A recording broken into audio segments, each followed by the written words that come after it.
குரு பகவான ராசி அதிபதியாக கொண்ட மீன ராசி அன்பர்களுக்கு இந்த மாதத்தின் கிரக நிலைகளால் ஏற்படக்கூடிய சாதகமான மற்றும் பாதகமான பயன்கள் என்ன? இந்த பாதகமான பயன்களிலிருந்து நீங்கள் விடுபட என்ன செய்யணும்? ஒரு சில விஷயத்தை நீங்கள் தவிர்ப்பதன் மூலம் பல முன்னேற்றத்தை அடைய முடியும். சாதகமான வாய்ப்புகளை பெற நீங்கள் என்ன செய்யணும்? இது பற்றின முழுமையான தகவலையும் தான் உங்களுக்காக இந்த பதிவில் நாங்கள் சொல்லியிருக்கோம். இந்த மாதத்தின் கிரக நிலைகள் என்ன மாதிரி அமைஞ்சிருக்கு, அந்த கிரக நிலைகளால் உங்களோட வாழ்க்கையில் ஏற்படக்கூடிய மிகப்பெரிய மாற்றம் என்ன, இந்த பிரச்சனை வரக்கூடிய விஷயத்தை எப்படி தவிர்க்கலாம், இந்த மாதிரியான முழுமையான தகவலையுமே உங்களுக்காக இந்த பதிவில் நாங்கள் சொல்லியிருக்கோம். இந்த பதிவு நீங்கள் பயன்பெறும் வகையில் அமையும், அதனால் ஸ்கிப் பண்ணாமல் முழுமையாக பாருங்கள். நீங்கள் இப்போ தான் ஃபஸ்ட் டைம் நம்மளோட சேனலை பார்க்குறவங்களா இருந்தால் மறக்காமல் சப்ஸ்கிரைப் பண்ணி வச்சுக்கோங்க.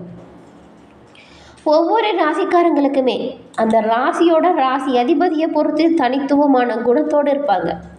அந்த வகையில் மீன ராசிக்காரங்க எப்படிப்பட்ட குணம் படைச்சவங்க அப்படின்னு பார்த்தா, மீன ராசிக்காரங்க கிட்ட இருக்கக்கூடிய சிறப்பான குணம் என்ன அப்படின்னு கேட்டிங்கன்னா, எந்த ஒரு செயலாக இருந்தாலுமே அதை கஷ்டம் அப்படின்னு மட்டும் இவங்க சொல்லவே மாட்டாங்க. எல்லா செயல்களையுமே எப்பொழுதுமே கொஞ்சம் வித்தியாசமாகவும் நல்ல ஒரு புத்தி கூர்மையோடையும் செய்வாங்க. அதே போல் ஒரு சின்ன பிள்ளைத்தனமும் இருக்குது. ஒரு விஷயம் பிடிச்சு போச்சுன்னு வச்சுக்கோங்களேன், அதை தனக்கு அப்படின்னு எடுத்து வைக்கக்கூடிய ஒரு செயலுமே இருக்கும். நற்குணங்கள் நிறைய இவங்கக்கிட்ட இருக்கும். ரகசியமாக இவங்க நிறைய விஷயத்த வச்சுப்பாங்க. யார்கிட்டையுமே அப்படியே பட்டுன்னெல்லாம் மனசில் தோன்றதை சொல்லவே மாட்டாங்க. அதே போல் இந்த ராசிக்காரங்க யோசித்து தான் எல்லா விஷயத்தையுமே முடிவெடுப்பாங்க. உங்களுக்கு உங்களோட ராசியோட பொருந்தக்கூடிய ராசி எதுன்னு கேட்டிங்கன்னா, இந்த மேஷம், கடகம், சிம்மம், தனுசு, இந்த ராசி எல்லாமே உங்களுக்கு நண்பர்களாக இருப்பாங்க. ரிஷபம், மிதுனம், கன்னி, துலாம் இவங்க எல்லாமே கொஞ்சம் நீங்கள் அவங்கக்கிட்ட கவனமாக தான் இருக்கணும். இந்த ராசியில் இருக்கக்கூடிய ஒரு சிறப்பான குணம் என்னன்னு பார்த்தா, உயர்ந்தவன், தாழ்ந்தவன், ஏழை, பணக்காரன் அப்படின்னு எந்த ஒரு பாகுபாடுமே இல்லாமல் எல்லோருக்கிட்டையும் ஒரே விதமாக பழகக்கூடியவங்களாக இருப்பீங்க. நீங்கள் ஒரு நல்ல மனப்பக்குவத்தை கொண்டவங்களாக இருப்பீங்க. இந்த ராசிக்காரங்களை நண்பராக்கிக்கிறது மற்ற ராசிக்காரங்களுக்கு கிடைக்கக்கூடிய ஒரு பாக்கியம் அப்படின்னு கூட சொல்லலாம்.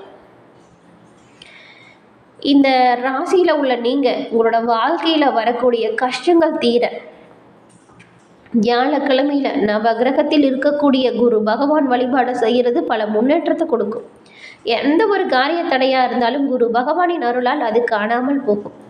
உங்களுக்கு குரு பகவான் பிடிக்கும் என்றாலும் இந்த வீடியோ பதிவின் கமெண்ட்டில் தட்சிணாமூர்த்தி பகவானுக்கு போற்றி அப்படிங்கிற மந்திரத்தை 3 முறை பதிவிடவும் செய்யுங்க.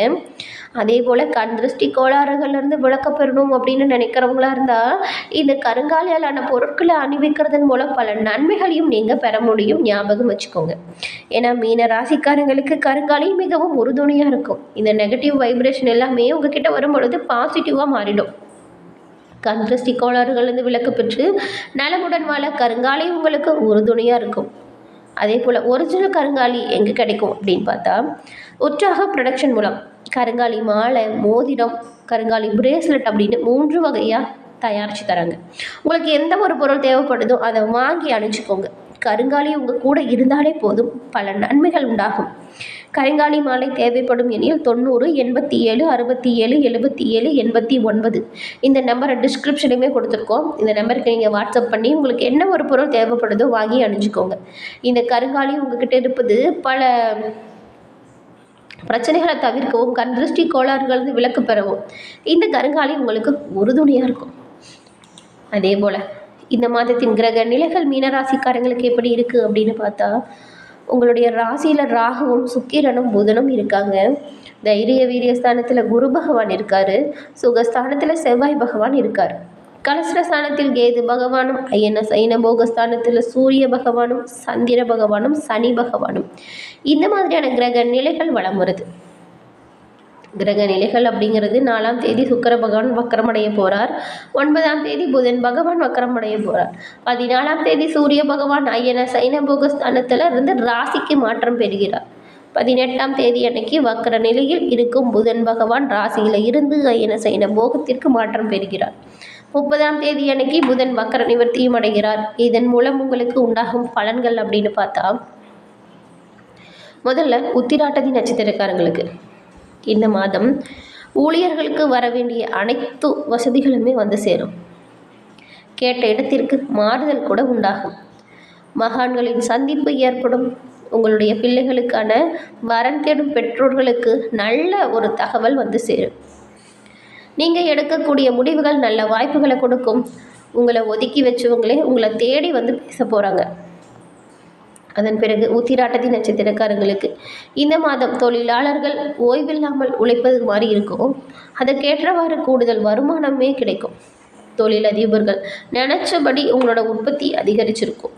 புதிய ஒப்பந்தங்கள் நிறைய வந்து சேரும். லாபம் இந்த மாதம் பெருகும்.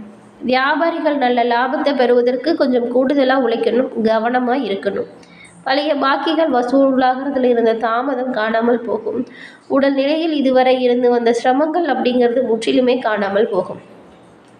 அதன் பிறகு ரேவதி நட்சத்திரக்காரங்களுக்கு இந்த மாதம் நீண்ட நாட்களாக தொல்லை கொடுத்து வந்த நோய் மருந்து விஷயங்கள் இது எல்லாமே கட்டுப்பாட்டுக்கு வந்துடும். அரசு பணியில் உள்ளவங்க உங்களோட கூட வேலை செய்கிறவங்க கிட்ட எச்சரிக்கையாக இருக்கணும். மேலதிகாரியோட கோபத்திற்கு ஆளாகாமல் பார்த்துக்கோங்க. உடன் பிறந்த சகோதரர்களுக்குள்ள இருந்த சண்டை சச்சரவுகள் நீங்கி ஒன்று சேரக்கூடிய யோகம் இருக்குது.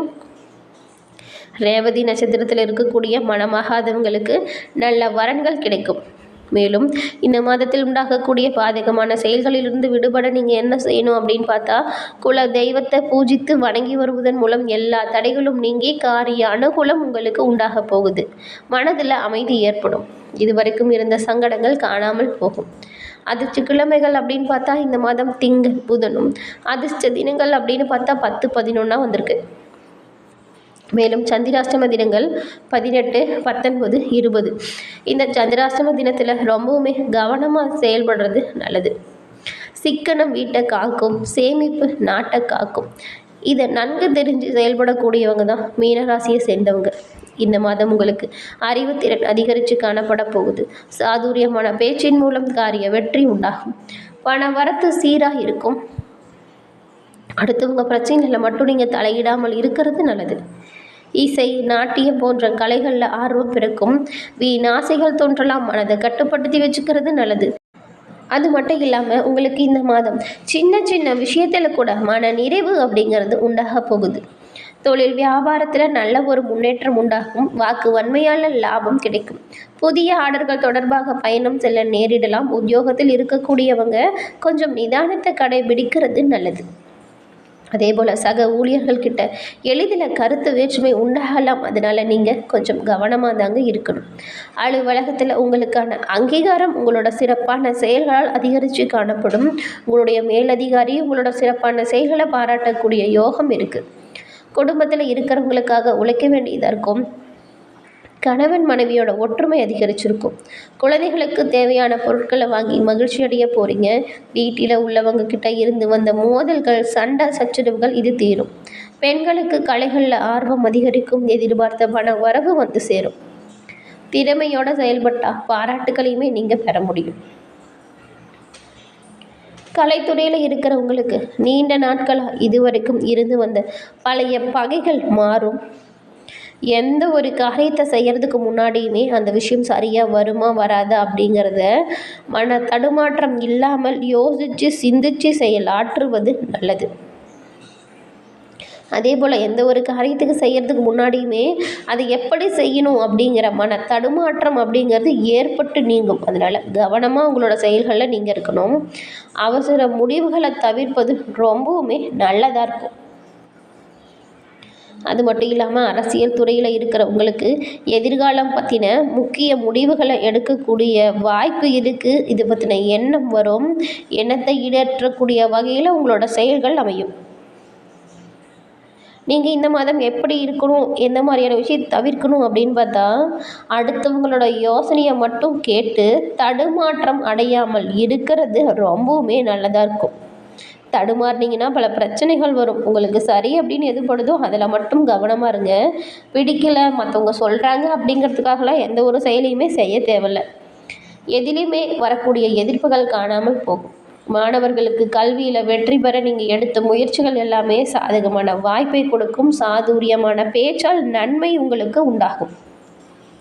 என்ன நண்பர்களே, இந்த பதிவை நீங்கள் பயன்பெறும் வகையில் அமைஞ்சிருக்கும்னு நினைக்கிறோம். இந்த பதிவு பிடிச்சிருந்தா லைக் பண்ணுங்கள், ஷேர் பண்ணுங்கள், கமெண்ட் பண்ணுங்கள். நீங்கள் இப்போ தான் ஃபஸ்ட் டைம் நம்மளோட சேனலை பார்க்குறவங்களா இருந்தால் மறக்காமல் சப்ஸ்கிரைப் பண்ணி வச்சு கூட வர பெல்லைக்கான கிளிக் பண்ணி வச்சுக்கோங்க.